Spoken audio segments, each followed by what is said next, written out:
じゃあヘルメット発送してきます。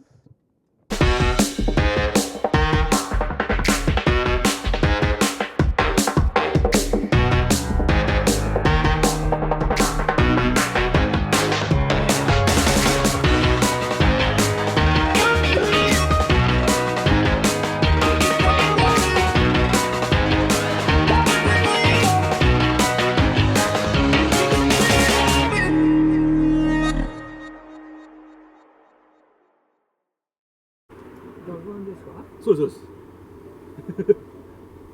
れはリペイントはするんじゃなくて、もうその時の当時のですね、リペイントはしてないですね。当時のダブは。はい。そうですか。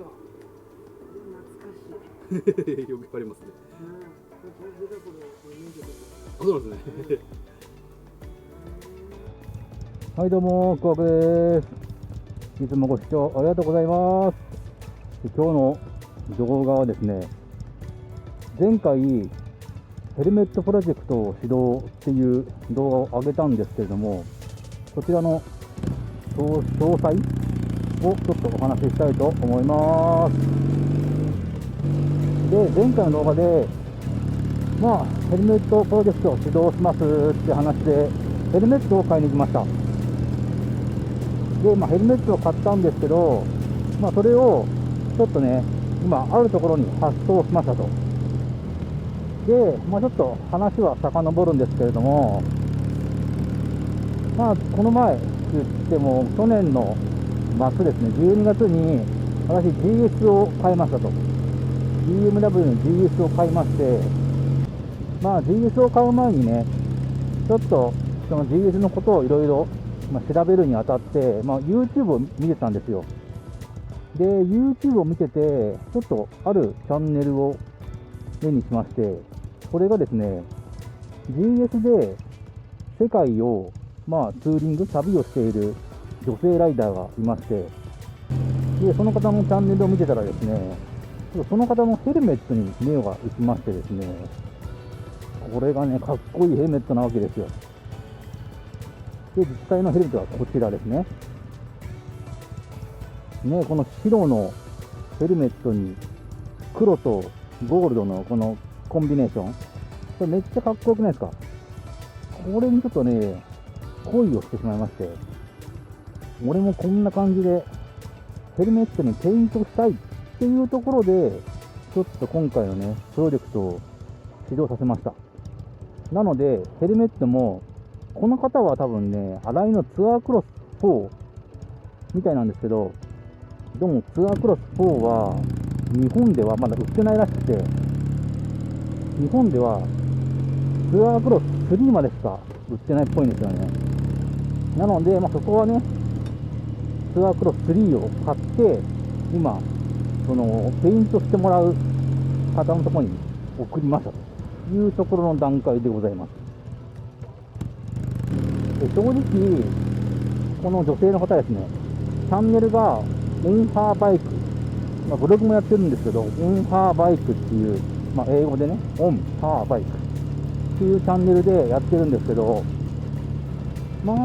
のヘルメットの柄を見てもらうと分かる通り、結構細かいんですよね。なので、実際、同じような形はしたいんですけど、まるっきり同じやっぱ無理なので、でもこのレベルまでちょっと落とし込みたいと思った時に、あまりにも細かすぎて、ちょっとやっぱ値段が怖いと。で、いろいろ、そのヘルメットペイントをやってる方に声かけさせてもらって、やっぱりね、ピンキリで、中にはね、5、60万いっちゃうよっていう人も中にはいたりしてですね、あれ止まっちゃった。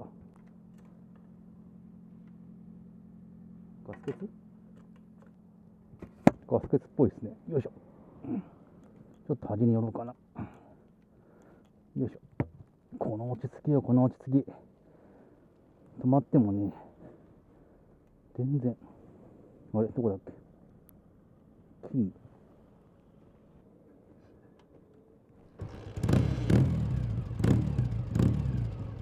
OK。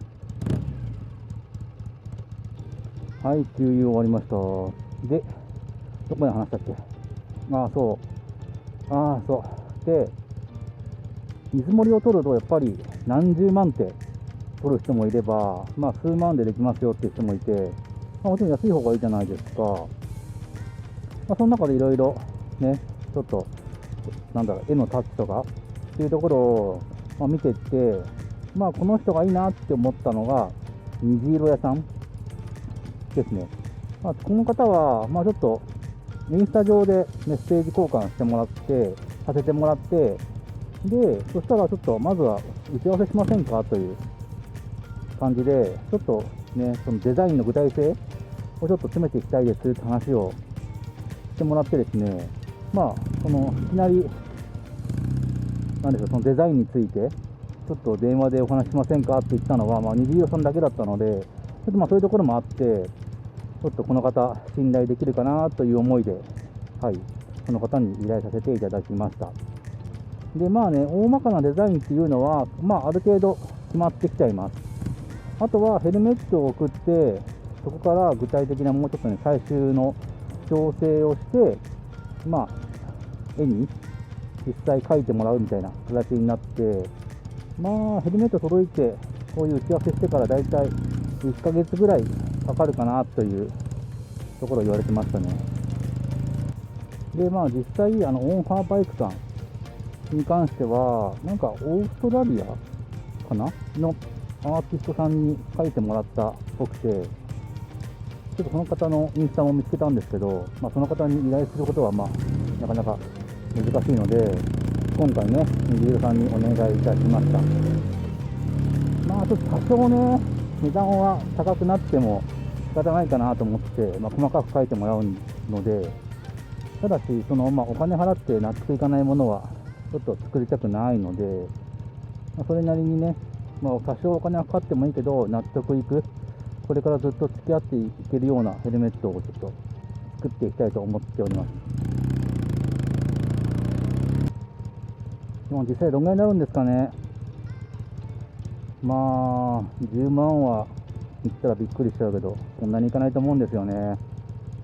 まあ、ヘルメットをね、一生もんじゃないんで、多分使用期限ってあるじゃないですか。まあ、落としちゃったらもう使えないとかはもちろんなんですけど、